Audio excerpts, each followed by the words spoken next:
விவசாயி வயல்ல பூச்சியை பார்த்த உடனே என்ன செய்வார்? பூச்சியை பார்த்த உடனே மருந்து கடைக்கு போய் நிற்பார். அந்த மருந்து கடையில அவர் வாங்குற அந்த டப்பாவுக்கு லோக்கல்ல பேர் என்ன சொல்லி வாங்குவாரு? பூச்சி மருந்து அப்படின்னு சொல்லிதான் வாங்குவாரு. அதுக்கு மேல இது மோனோக்ரோட்டோபாஸா இருக்கலாம், எண்டோசல்பனா இருக்கலாம், நுவாக்ரனா இருக்கலாம், டெமோக்ரனா, அதெல்லாம் அவருக்கு தெரியாது. பூச்சி மருந்துன்னு சொல்லி வாங்குவார். மருந்துன்னா ஆக்சுவலா என்ன வேலை செய்யணும்? மருந்துன்னா தலைவலிக்கு மருந்து சாப்பிட்டா தலைவலி குணமாகணும், வயிற்று வலிக்கு மருந்து சாப்பிட்டா வயிற்று வலி குணமாகும். ஆனா இந்த பூச்சி மருந்துன்னு வாங்குற டப்பாவை தெரியாம 2 சொட்டு அவர் குடிச்சாருன்னா அவர் காலி, 2 சொட்டு ஆடு மாடு குடிக்கிற கல்லின் தண்ணில விழுந்துச்சுன்னா ஆடு மாடு அவுட்டு, 2 சொட்டு களத்து மேட்டுல விழுந்துச்சுன்னா கொத்துற கோழி அவுட். அப்ப அதுக்கு சரியான பேர் என்ன?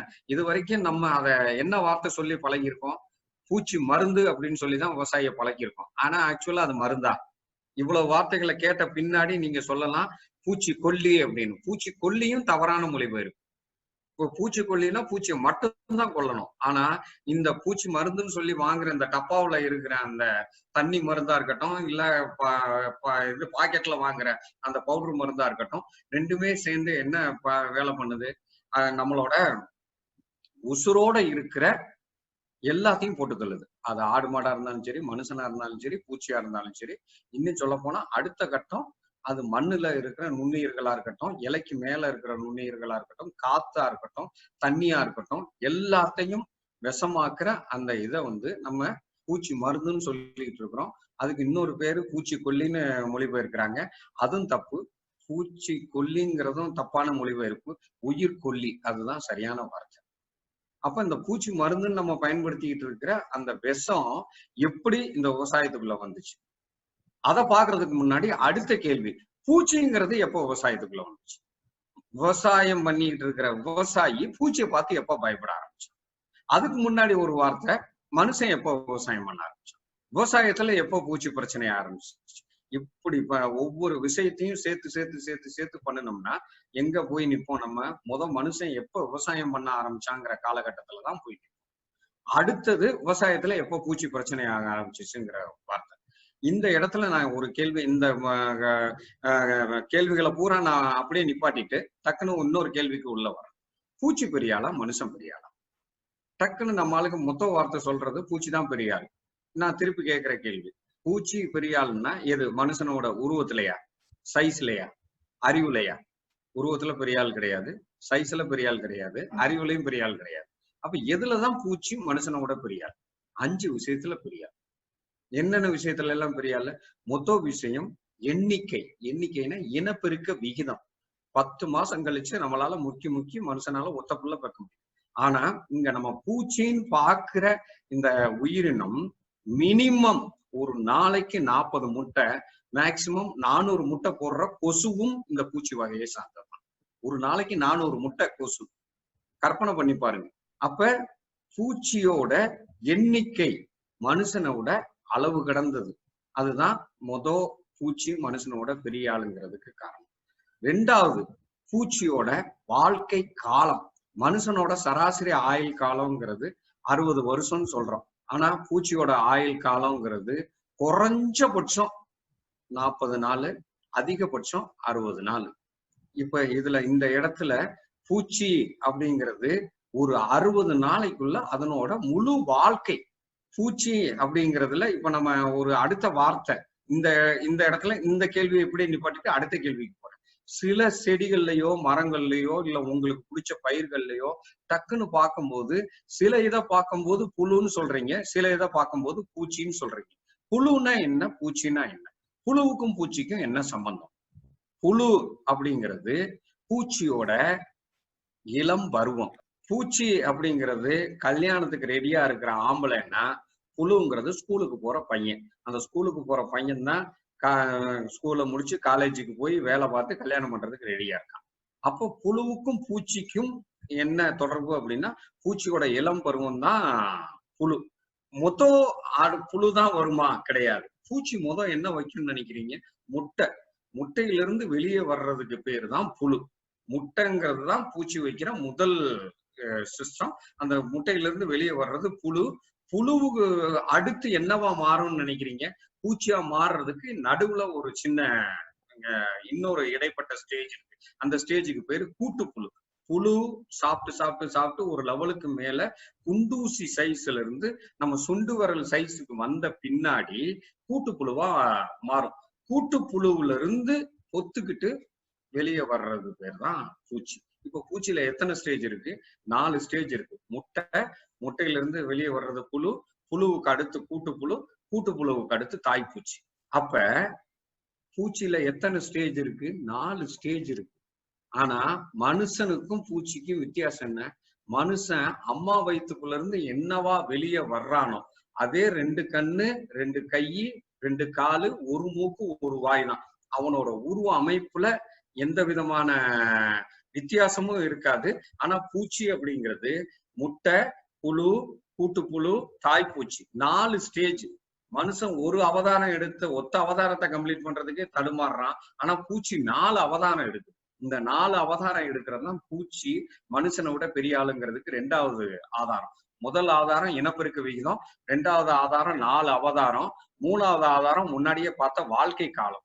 மனுஷனோட சராசரி வாழ்க்கை காலம்னா 60 வருஷம் கண்ணை மூடிட்டு சொல்றீங்க. ஆனா 60 வயசு வரைக்கும் இருக்கிற அந்த பூச்சி இது மனுஷனுக்கு பூச்சி என்ன மாதிரி பிரச்சனையை உருவாக்குதுன்னு பார்ப்போம். முட்டை, புழு, கூட்டுப்புழு, தாய்ப்பூச்சி இந்த 4 ஸ்டேஜும் கடக்கிறதுக்கு ஒரு பூச்சி மினிமம் 40 நாள், மேக்சிமம் 60 நாள். 60 நாளைக்குள்ள இந்த 4 ஸ்டேஜையுமே கடந்துருது. எடுத்துக்காட்டுக்கு பார்ப்போம். ஒரு சாதாரண ஒரு பூச்சிக்கு நார்மல் வாழ்க்கை காலத்தை கணக்கு எடுத்துக்கிட்டோம்னா முட்டைங்கிறது 4ல இருந்து 5 நாள். முட்டையில இருந்து வெளியே வர்ற புழு குறைஞ்சபட்சம் 15 நாள், அதிகபட்சம் 25 நாள். அதுக்கடுத்து கூட்டுப்புழு. கூட்டுப்புழுங்கிறது குறைஞ்சபட்சம் 7 நாள், அதிகபட்சம் 10 நாள். அதுக்கடுத்து வெளியே வர்றது தாய்ப்பூச்சி அப்படின்னு சொல்ற ஆண் பூச்சியா இருக்கலாம், பெண் பூச்சியா இருக்கலாம். அது குறைஞ்சபட்சம் 10 நாள் உசுரோட இருக்கும். அப்ப இந்த முட்டையிலிருந்து பூச்சியா மாறுறதுக்கு அது குறைஞ்சபட்சம் 40 நாள், அதிகபட்சம் 60 நாள். 60 நாளை கணக்கு வச்சுக்கணும். ஒரு வருஷத்துக்கு எத்தனை நாள்னு கணக்கு வைக்கிறீங்க? 365 நாள். அப்போ ஒரு பூச்சி நினைச்சிச்சுன்னா 60 நாள் கணக்கு வச்சுக்கோங்க. ஒரு தலைமுறை 60 நாளைக்குள்ள ஒரு தலைமுறை. ஒரு வருஷத்துக்கு 365 நாள். ஒரு பூச்சி நினைச்சா ஒரு வருஷத்துக்குள்ள எத்தனை தலைமுறை எடுக்கலாம்? 6 தலைமுறை எடுக்கலாம். மனுஷனோட சராசரிக்கு ஆயுள் காலம் எவ்வளவுன்னு பார்த்தோம்? 60 வருஷம். 60 வருஷத்துல எத்தனை தலைமுறை எடுக்கலாம்? 3600 தலைமுறை எடுக்கலாம். நீங்க 60 வயசுல உங்க பேரனோ பேத்தியோ பாக்குறதுக்கு முன்னாடி ஒரு பூச்சி 3600வது பேரனை பாத்துரும். நீங்க ஒத்த பேரனை பாக்குறதுக்கு 60 வருஷம் உட்காந்துருக்கணும். ஆனா பூச்சி உங்களோட ஆயுள் காலத்துக்குள்ள 3600வது பேரனை பாத்துரும். பூச்சி பெரியால, மனுஷன் பெரியால? எண்ணிக்கையில பெரியாலு, 2வது அவதாரத்துல பெரியாலு, 3வது வாழ்க்கை காலத்துல சின்ன ஆளு, 4வது சாப்பிடுற சாப்பாடு. இந்த 4 ஸ்டேஜ்ல முட்டை, புழு, கூட்டுப்புழு, தாய்ப்பூச்சி. முட்டைக்கு வேலை. பூச்சி எங்க முட்டை வைக்கும்னு நினைக்கிறீங்க? நம்ம டக்குன்னு உடனே சொல்லுவோம் இலைக்கு கீழே. இந்த 2 தவிர நம்ம எல்லா இதையுமே ஒரு சாதா விவசாயி கூட சொல்ல தயங்குவார். ஆனா பூச்சி செடியோட எந்த இடமெல்லாம் மறைவு பிரதேசமோ அந்த இடத்துல எல்லாம் முட்டை வைக்கும். ஏன்னா முட்டைங்கிறது அசைவு. இந்த 4 பருவம் முட்டை, புழு, கூட்டுப்புழு, தாய்ப்பூச்சி இந்த 4ல 2 பருவம் அசைய முடியாத பருவம். எந்த 2 பருவம்? முட்டை பருவமும் கூட்டுப்புழு பருவமும். புழு பருவம் அசைஞ்சு அசைஞ்சு ஒவ்வொரு இடமா போய் சாப்பிடும். தாய் பூச்சின்னு சொல்ற ஆண் பூச்சியும் பெண் பூச்சியும் எங்க வேணாலும் பறக்கும். ஆனா இந்த முட்டை பருவமும் கூட்டுப்புழு பருவமும் நகர முடியாத பருவம். அதனால பூச்சி ரொம்ப ஜாக்கிரதையா தான் இந்த 2 பருவங்களையும் கையாளும். பர்டிகுலரா அந்த தாய் பூச்சி முட்டை வைக்கிறது இலைக்கு மேல வைக்கலாம், இலைக்கு கீழே வைக்கலாம், வேருக்குள்ள வைக்கலாம், தண்டுக்குள்ள வைக்கலாம், இலையோட நடு நரம்புக்குள்ள வைக்கலாம், பூவுக்குள்ள வைக்கலாம், காய்க்குள்ள வைக்கலாம். எங்கெல்லாம் மறைவு பிரதேசம் இருக்கோ அந்த மறைவு பிரதேசத்துக்குள்ளதான் பூச்சி முட்டை வைக்கும். அந்த முட்டையில இருந்து வெளியே வர்ற புழு. புழுவுக்கு வேலை என்னன்னு நினைக்கிறீங்க? நீங்க எந்த இடத்துல புழுவை பார்த்தாலும் சரி, புழுவுக்கு உடம்புக்கு பின்னாடி ஒரு வேலை பார்க்கலாம். என்ன வேலை பார்க்கலாம்? புழு சாப்பிடுற சாப்பாட்டோட எச்சம் அப்படியே பின்னாடி புழுக்கையா ஆடு புழுக்க போடுற மாதிரி இருக்கும். அப்ப நம்ம புழு என்ன வேலை செய்யுதுன்னு சொல்றீங்க? சாப்பிடுற சாப்பாடு தான். அது இலையா இருக்கட்டும், பூவா இருக்கட்டும், காயா இருக்கட்டும், வேரா இருக்கட்டும், தண்டா இருக்கட்டும், செடியோட எந்த பகுதியை வேணாலும் புழு ஏறி மேயும். புழுவுக்கு வேலையே சாப்பிடுறது. இன்னொரு விஷயம், புழுவோட சாப்பிடுற கெப்பாசிட்டி. உங்களோட சாப்பிடுற கெப்பாசிட்டி எவ்வளவு? ஒரு ஆர்டினரி மனுஷனோட சாப்பிடுற கெப்பாசிட்டி 3 கிலோ சாப்பிட்டா குறைஞ்சபட்சம் 1/4 கிலோல இருந்து 1/2 கிலோ இவ்வளவுதான். மிச்சம் 2.5 கிலோவை நம்ம உடம்பு சக்தியா மாத்தி நம்ம இதுக்குள்ள எரிச்சுக்கிறோம். இது நம்மளோட கெப்பாசிட்டி. இப்ப மனுஷனை விட்டுருங்க, 75 கிலோ பாடி வெயிட் உள்ள ஆள் 3 கிலோ சாப்பிட்டு அடுத்த நாள் காலை 1/4 கிலோல இருந்து 1/2 கிலோ வெளியே அனுப்புறான். இது மனுஷனோட கெப்பாசிட்டி. ஆனா இந்த பூச்சின்னு சொல்ற இந்த பூச்சியோட 2வது ஸ்டேஜான அந்த புழு பருவம் அதனோட சாப்பிடுற வேகமும் சரி, சாப்பிடுற கெப்பாசிட்டியும் சரி. வேகம்ங்கிறது ஸ்பீடு, கெப்பாசிட்டிங்கிறது அதனோட டோட்டல் கொள்ளளவு. கெப்பாசிட்டியை பாத்தீங்கன்னா அதனோட முட்டையிலிருந்து வெளியே வர்ற அந்த புழு புள்ளி பேனா நுனியில புள்ளி வச்சீங்கன்னா ஏதோ அதுதான் முட்டை. அந்த முட்டையில இருந்து வெளியே வர்ற புழு, அந்த பேனா நுனியில புள்ளி வச்ச அந்த புள்ளியில இருந்து வெளியே வர்ற புழு நார்மலா வந்த வேகத்திலே சாப்பிடுற வேகம் அதனோட உடம்பு வெயிட்ட போல 50 மடங்கு சாப்பிடும். 50 மடங்கு சாப்பிட்டு 48 மடங்கு வெளியே அனுப்பும். யோசித்து பாருங்க, புழுவோட மனுஷன் போட்டி போடணும்னா 75 கிலோ பாடி வெயிட் உள்ள நானு கிட்டத்தட்ட 3500 கிலோ திங்கணும். 3250 கிலோ வெளியே போகணும். அவ்வளவுதான். நான் மட்டும் புழுவோட போட்டி போட்டேன்னா அடுத்த நாள் காலையில ஆஸ்பத்திரியில கிடப்பேன். என்னோட நவத்துவாரங்கள்லயும் சலைன்னு ஏறும். ஆனா புழுவோட கெப்பாசிட்டி அந்த புள்ளியில இருந்து வெளியே வந்து அந்த புழு நகர்ந்து நகர்ந்து நகர்ந்து கிட்டத்தட்ட கூட்டு புழுவா மாறுறதுக்கு முன்னாடி சுண்டு விரல் தண்ணி அது புழு மாறுது.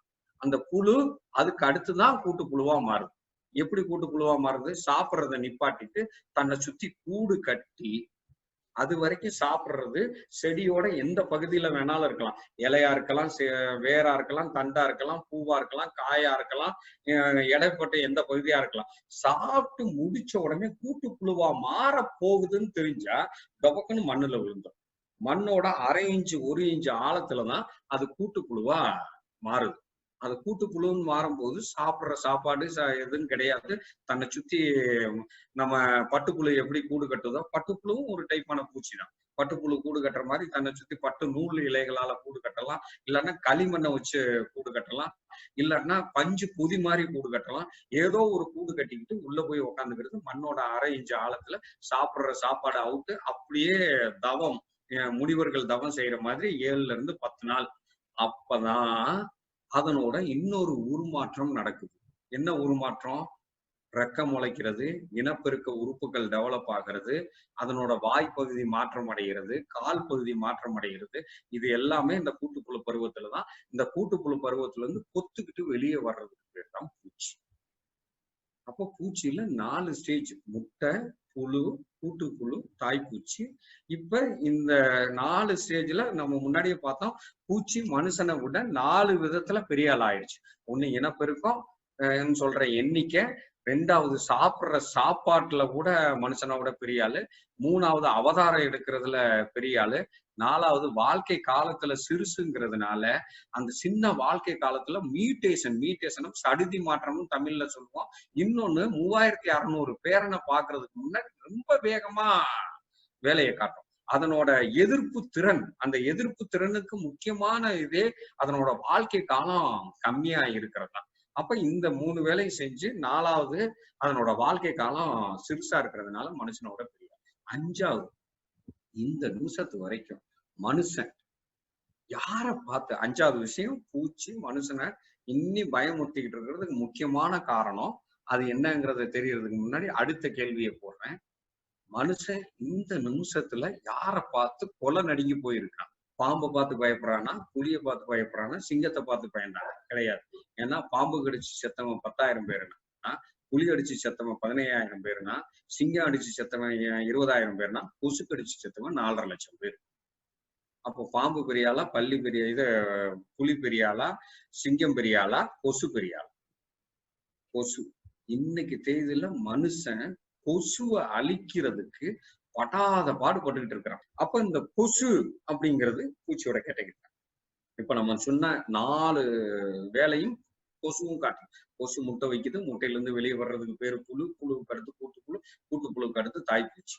இந்த இடத்துல இன்னொரு கேள்வி, மனுஷன் இந்த நிமிஷத்து வரைக்கும் பார்த்து பயந்துகிட்டு இருக்கிறது கொசுவை.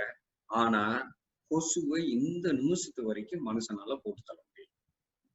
இந்த இடத்துல ஒரு கேள்வியை கேட்போம், இந்த முதலா இந்த பூச்சி மருந்துன்னு சொல்ற இந்த டப்பா மருந்த எந்த பூச்சிக்கு எதிராக மனுஷன் பயன்படுத்த ஆரம்பிச்சிருப்பான்னு நினைக்கிறீங்க? இந்த இடத்துல இன்னொரு வரலாற்று தகவல். முதல் பூச்சி மருந்து யாருக்கு எதிராக கண்டுபிடிக்கப்பட்டது? கொசுவுக்கு எதிராக கண்டுபிடிக்கப்பட்டது. 2வது உலக போர்ல இராணுவ வீரர்கள் காடுகள்ல போய் போரிட்டப்ப அவங்க 2 விதமான விளைவுகளை சந்திச்சாங்க. ஒண்ணு, அவங்க சண்டையில மரணம் அடைஞ்சதை விட கொசு கடிச்சு செத்தவன் அதிகம். காலரா, மலேரியா, டைபாய்டு இந்த 3ஐயும் பரப்புறதுல முக்கிய பங்கு வகிச்சது கொசு. அதனால கொசுவுக்கு எதிராக மருந்து கண்டுபிடி அப்படின்னு சொன்னதுக்காக 2வது உலக போர் டைம்ல இந்த பூச்சி மருந்துன்னு சொல்ற பூச்சி கொல்லின்னு சொல்ற உயிர்கொல்லி விஷம் 1939 ஜெர்மன் விஞ்ஞானி பால் முல்லர் அப்படின்னு கண்டுபிடிச்சவர் தான் முதல் பூச்சி மருந்து கொசுவுக்கு எதிராக DDT, டைக்ளோரோ டைபீனைல் ட்ரைக்ளோரோ ஈத்தேன். இதுதான் முதல் பூச்சிக்கொல்லி மருந்து கொசுவுக்கு எதிராக கண்டுபிடிக்கும். இன்னைக்கு நம்ம பயன்படுத்திக்கிட்டு இருக்க ஆல் அவுட்ல குட் நைட்ல இருந்து 276 பூச்சி மருந்து கொசுவுக்கு எதிராக கண்டுபிடிக்கப்பட்டாச்சு இது வரைக்கும். ஆனா கொசு 276 பூச்சி மருந்துக்கும் எதிர்ப்பு திறனை உருவாக்கிக்கிட்டு இன்னைக்கு தேதியிலும் நைட்டு கரண்ட் 2 நிமிஷம் போயிட்டா போதும் உங்க காதுக்கு பக்கத்துல கொயிங்கன்னு வந்து நிக்குது. அப்ப யோசிச்சு பாருங்க, மனுஷன் பெரியாளா பூச்சி பெரியாள்? இப்ப திருப்பி பாயிண்ட்டுக்கு வர்றேன். அந்த 5வது பாயிண்ட், பூச்சி மனுஷனை விட பெரியாள். எத்தனை விஷயத்துல பெரியாள்? 5 விஷயத்துல பெரியாள். இனப்பெருக்க விகிதத்துல பெரியாள், சாப்பிடுறதுல பெரியாள், உருவ மாற்றம் சொல்ற அந்த 4 அவதாரத்துல பெரியாள், வாழ்க்கை காலத்துல பெரியாள். கடைசி விஷயம், 5வது விஷயம், மனுஷனை இந்த நிமிஷத்து வரைக்கும் பூச்சி மிரட்டிக்கிட்டு இருக்கிறதுக்கான காரணம் அதனோட உருவ அமைப்பு சிறுசு. டார்கெட் பண்ண முடியல. அதுதான் இப்ப இந்த பூச்சிக்கொல்லி மருந்துங்கிற உயிர்கொல்லி மருந்து திருப்பி அங்கதான் பிரச்சனை வருது. கொசுவுக்கு பூச்சி மருந்து அடிக்கிறோம், இல்லாட்டா அந்த உயிர்கொல்லி மருந்தை அடிக்கிறோம். அந்த கொசுவுக்கு பயன்படுத்துற மருந்து தான் பின்னாடி விவசாயத்துக்கு பயன்படுத்தப்பட்ட பூச்சி மருந்தா மாறுச்சு. இப்ப விவசாயத்துக்கு பயன்படுத்துற பூச்சி மருந்து அது புழுவா இருக்கட்டும் பூச்சியா இருக்கட்டும், நீங்க கரெக்டா புழு வாயை திறந்து உள்ள ஊத்துறீங்களா? புழு சாகடிக்கிறீங்களா? நம்ம என்ன நினைக்கிறோம், புழு எங்க சாப்பிடுது? செடியில சாப்பிடுது. அப்ப செடிக்கு மேல மருந்து அடிக்கணும்.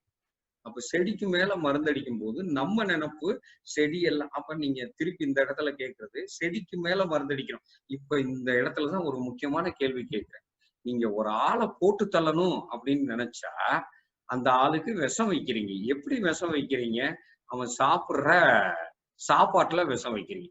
அந்த சாப்பாடை அவன் சாப்பிட்டு செத்து போயிடுவான்னு நினைப்பு. இது மனுஷன்ல நடக்கும். நீங்க இப்ப யாருக்கு விஷம் வைக்கிறீங்க? மனுஷன். பூச்சிக்கு விஷம் வைக்கிறீங்க. பூச்சிக்கு எங்க விஷம் வைக்கிறீங்க? மனுஷன் மாதிரியே சாப்பிடுற சாப்பாட்டுல விஷம் வைக்கிறீங்க. பூச்சி எதை சாப்பிடுது? நம்ம வளர்த்துக்கிட்டு இருக்க பயிரை சாப்பிடுது. அப்ப பயிருக்கு மேல நீங்க விஷம் தெளிக்கிறீங்க.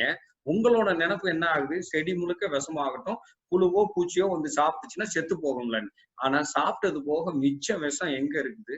உங்க செடியில தான் இருக்கு. அப்ப நீங்க யாருக்கு விஷம் வைக்கிறீங்க? உங்களுக்கு நீங்களே தான் விஷம் வச்சுக்கிறீங்க, வேற யாருக்கும் கிடையாது.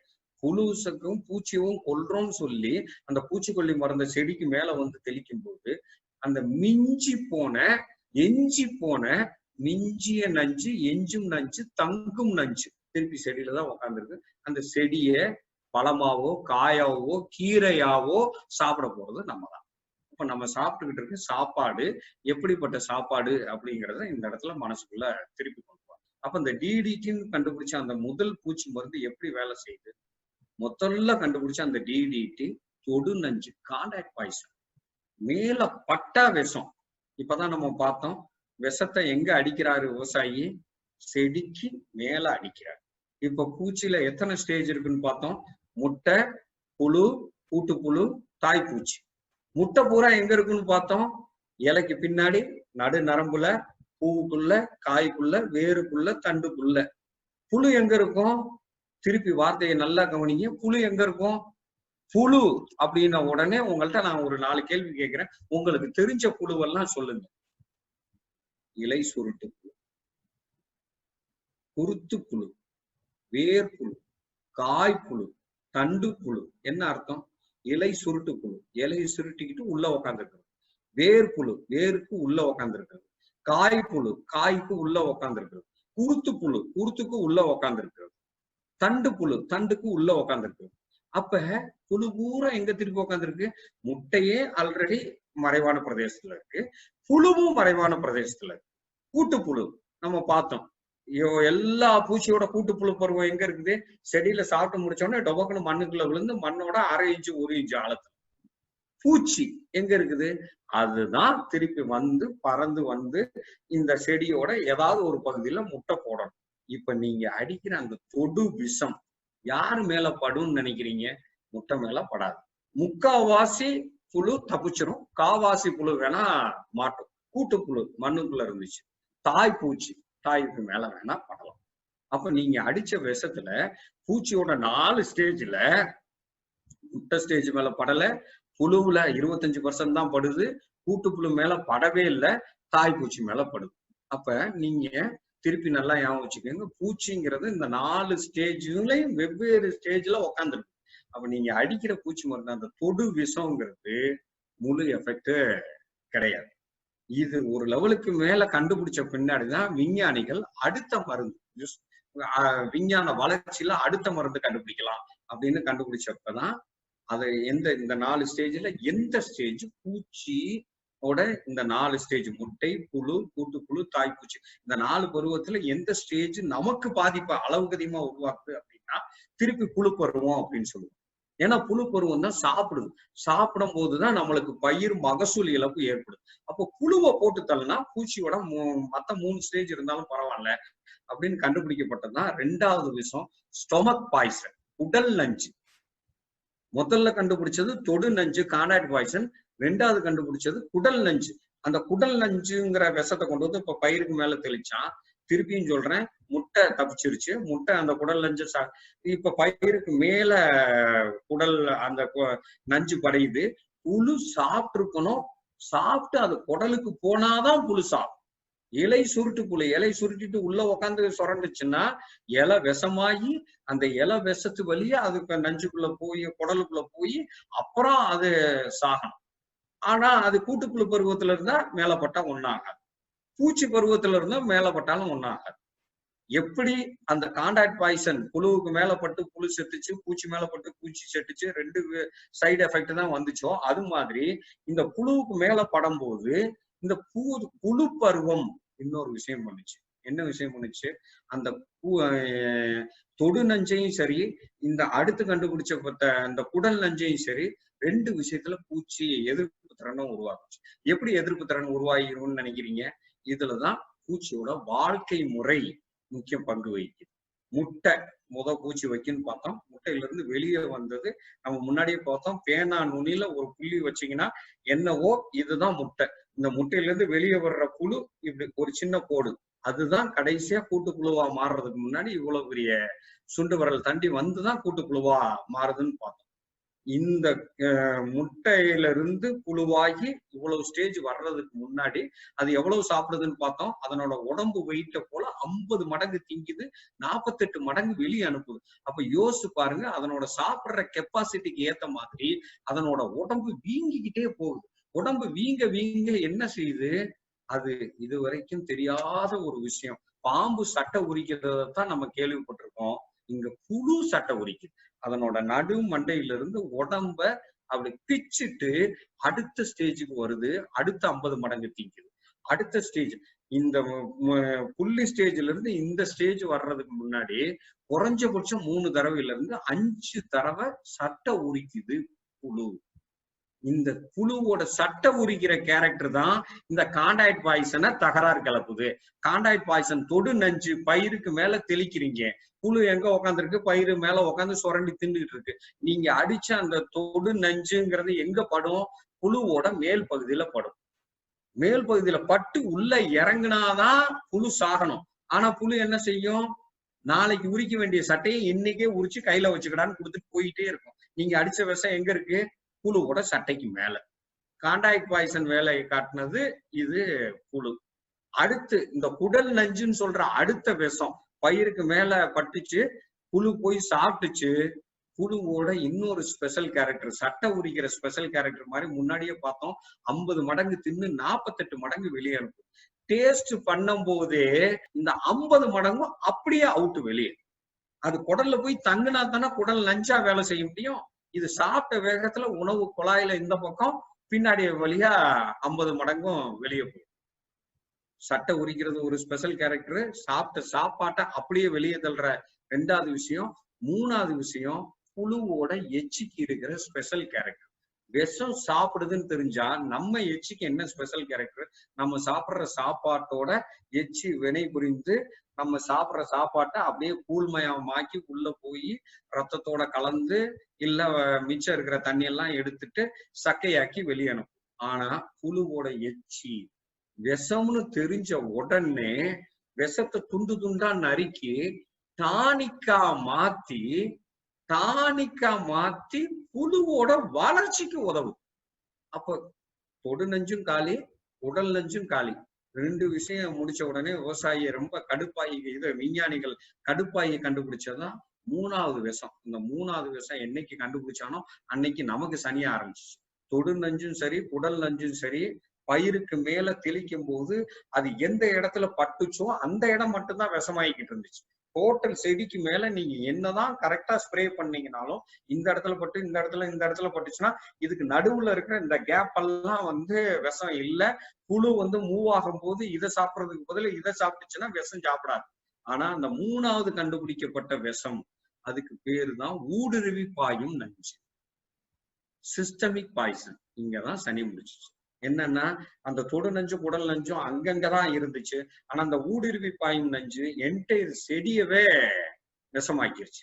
இந்த ஊடுருவி பாயும் நஞ்சோட குடல் நஞ்ச கலந்தான், தொடு நஞ்ச கலந்தான். டபுள் 2 காம்பினேஷன்லாம் அப்பதான் வர ஆரம்பிச்சிச்சு.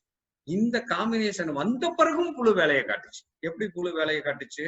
முன்னாடியே சொன்ன மாதிரி சட்டை உரிக்கிறது, சாப்பிடுற சாப்பாட்டை வெளியே தள்ளுறது, அடுத்து எச்சியை வச்சு பிரேக் பண்றது, இந்த எல்லா வேலையும் பண்ணிட்டு அடுத்து இது நம்ம புழுவை பத்தி தான் பேசிட்டு இருக்கோம். இன்னொரு முக்கியமான விஷயத்த பேசல, பூச்சி. பூச்சிக்கு மேல தொடு நெஞ்சு பட்டுச்சுன்னா பூச்சி சாகுது. பூச்சிக்கு மேல குடல் நெஞ்சு பட்டுச்சுன்னா பூச்சி சாகாது. பூச்சிக்கு மேல ஊடுருவி பாயும் நெஞ்சு அந்த ஏரியாவுக்கே பூச்சி வராது. அப்ப திருப்பி நல்லா ஞாபகம் வச்சுக்கோங்க, இது வரைக்கும் பூச்சி மருந்து கடையில விற்கிற அந்த உயிர்கொல்லி மருந்து, பூச்சி மருந்துன்னு சொல்ற அந்த உயிர்கொல்லி மருந்துக்கு பூச்சியோட இந்த 4 ஸ்டேஜையும் காலி பண்ற கெப்பாசிட்டியே கிடையாது. 4 ஸ்டேஜையும் அட் எ டைம் காலி பண்ண முடியாது. முட்டையா இருந்துச்சுன்னா தப்பிச்சிரும், புழுவா இருந்து கூட்டுப்புழுவா மாறுறதுக்கு முன்னாடி இருந்துச்சுன்னா அதுவும் தப்பிச்சிரும், கூட்டுப்புழு டோட்டலா தப்பிச்சிரும். பூச்சியா இருந்து விஷம் தெளிக்கப்பட்ட வயல் அப்படின்னாலே பூச்சி முட்டை போடுறதுக்கு அந்த பக்கம் வராது. பூச்சியோட நுகரும் தன்மை, வாசனையை அறிகிற கெப்பாசிட்டி. இப்ப இந்த ஊடுருவி பாயும் நஞ்சுக்கும் எதிர்ப்பு திறனை பூச்சி உருவாக்கின உடனே அடுத்து கண்டுபிடிச்சதுதான் முதல் சொன்னது தொடு நஞ்சு, 2வது சொன்னது குடல் நஞ்சு, 3வது சொன்னது ஊடுருவி பாயும் நஞ்சு, 4வது ரொம்ப மூளையை கலக்கி ஒரு குருட்டாம்போக்கு சிந்தனையில கண்டுபிடிச்சதுதான் இந்த 4 ஸ்டேஜையும் காலி பண்ண முடியுமா? இப்பதான் சொன்னேன், 4 ஸ்டேஜையும் காலி பண்ற மருந்து இல்ல. முட்டை, புழு, கூட்டுப்புழு, தாய்ப்பூச்சி 4ஐயும் காலி பண்ற மருந்து இல்லைன்னு 4ஐயும் காலி பண்ணலாமா அப்படின்னு ஒரு குறுக்கு யோசனையில பிறந்ததுதான் புகை நஞ்சு. என்ன புகை நஞ்சு? முட்டையும் மூச்சு விடணும், புழுவும் மூச்சு விடணும், கூட்டுப்புழுவும் மூச்சு விடணும், தாய்ப்பூச்சியும் மூச்சு விடணும். எல்லாமே மூச்சு காத்துல உயிர் வாழுது. இவர் விஞ்ஞானி கொஞ்சம் வித்தியாசமா யோசிச்சான். இது எல்லாத்தையுமே 4 பேர்த்தையுமே மூச்சு விடாம பண்ணிட்டான். இல்ல அது சுவாசிக்கிற காத்தையே விஷமாக்கிட்டா என்ன? ரைட்டு, விஷமாக்குனா இந்த 4மே சாகும்ல. இதுக்காக சுத்தி இருக்கிற காத்தையே விஷமாக்குற புகை மூட்டம் போட்டாங்க. இந்த புகை மூட்டம் வயல்ல வேலை செய்யுமா? அதை யோசிக்க மறந்துட்டான். வயலுக்கு மேல போய் புகை மூட்டம் போட்டா ஒரு ஆடி காத்து வேகமா அடிச்சுச்சுன்னா இந்த வயல்ல போட்டிருக்க புகை மூட்டம் ஒரு 4 கிலோமீட்டருக்கு அந்த பக்கம் போய் நிற்கும். புகை மூட்டம் வயல்ல வேலை செய்யும். ஆனா புகை மூட்டம் இன்னொரு இடத்துல அட்டகாசமா வேலை செஞ்சுச்சு. எங்க அட்டகாசமா வேலை செஞ்சுச்சு? வயல்ல விளையிற பயிறு பூச்சிகளுக்கு தப்பி தவறி அது தானியமாகி நம்ம தானியத்தை எதிர்கால உணவு தேவைக்காக சேமிச்சு வைக்கிற கோடம். கோடவுன், அரிசி கோடவுனா இருக்கலாம், பருப்பு கோடவுனா இருக்கலாம், இல்ல கோதுமை கோடவுனா இருக்கலாம். அந்த கோடவுன்ல போய் சேகரிச்சு வைக்கும் போது திருப்பி உங்க எல்லாருக்குமே தெரியும், எந்த இடத்துலயும் அரிசியவோ பருப்பையோ தானியங்களையோ அப்படியே வச்சோம்னா கரெக்டா 1 மாசத்துக்குள்ள அதுக்குள்ள புழு விழுகும், எல்லாமே புழு பிடிச்சிடும். அதுக்கு பேரு ஸ்டோர்டு ப்ராடக்ட் பெஸ்ட் அப்படின்னு சொல்ற சேமிப்பு கிடங்கு பூச்சிகள். இந்த புகை நஞ்சு வயல்ல வேலை செய்யல, எங்க அட்டகாசமா வேலை செஞ்சுச்சு, அறுவடையெல்லாம் முடிஞ்சு சேமிச்சு வைக்கிறதுக்காக சேமிப்பு கிடங்குல உருவாகிற பூச்சிகளை கொல்றதுக்கு அட்டகாசமா பண்ணுது.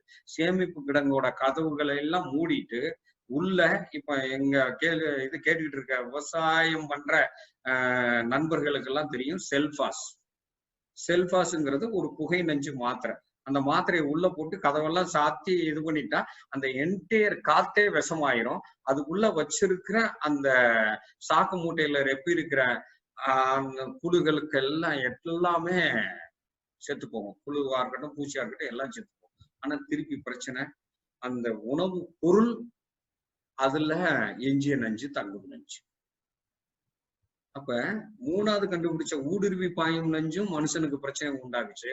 4வது கண்டுபிடிச்ச புகை நஞ்சு வயல்ல இருந்து தானியத்து கிடங்குகளுக்கு போகும்போது, தானிய கிடங்குல வயல் முழுக்க பூச்சி மருந்து அடிக்காம எவன் பயிர் பண்ணாலும் திருப்பி தானியத்தை போய் சேமிப்பு கிடங்குல சேமிச்சு வைக்கும் போது அங்க விஷம் போட்டான்.